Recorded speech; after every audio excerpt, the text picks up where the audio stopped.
Running out of money. Running out of money. Oh, all right. Are you saying that that's not an exciting thing? It could be. It could be the best thing that ever happened to you. How do you know? That's a good point. Thank you. It could be. You see, this goes back to what we say about your definitions, because we understand how things work on your world in general. But the idea is that many of you become way too focused on one particular way in which things work when there are other ways. And you're not allowing your definition to be broad enough to include the other ways. When you focus only on one symbol of abundance, such as money, not invalidating it, not discounting it at all, but it's only one symbol. There are other symbols of abundance, other symbols of support. But when you only focus on one as if that's the most important one, you are closing the doors through which other forms of support and abundance could come. Because you're saying you won't recognize them. If it's not this, I can't be supported. I don't understand how I could possibly be supported if it doesn't come in this form. That's a very limiting and restrictive belief system. But when you understand that abundance is simply one of the natural tools of excitement, and it will bring you whatever form of abundance and support you need to continue to act on your excitement, then you can relax your definition and open all the windows and doors and let abundance come in all its forms. Sometimes somebody may just give you something. That's a form of abundance, you know. Mm-hmm. Yes? Yes. Sometimes synchronicity will bring you information that you need at exactly the right time. That's a form of abundance, you know. Yes. So why not let more forms of abundance come into your life rather than worrying that you might lose one particular form?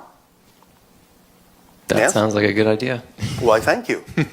The idea is that if money needs to be there, then the right amount of money will come, but it may not be sufficient to allow for the big picture, but the rest of the other forms of abundance will fill the other spaces.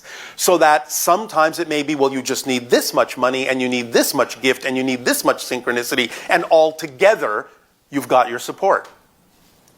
Mm-hmm. If it needs to be all money, that's what will come, because that will be the path of least resistance. But your first clue that it might not be the path of least resistance is, it's not coming.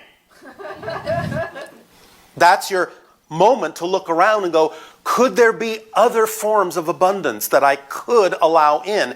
That's where your imagination opens up. Because when you're on the level of the vibration of your passion, you will actually be capable of thinking, of imagining other things that might bring other forms of abundance in. But if you're only focused on one form, you are actually not only closing the door to other forms of abundance, you're closing the doors in your imagination to being even capable of imagining how other forms of abundance could come to you. So you will not even conceive of opportunities you could be acting on that could give you everything you need, because you will not allow them to be visible, because you're not in the correct frequency. Mm-hmm. You cannot perceive what you're not the vibration of first. This is just physics. Mm-hmm. You have to be that frequency first. And when you are, all sorts of things that are commensurate with that frequency will come to you. You'll think of things.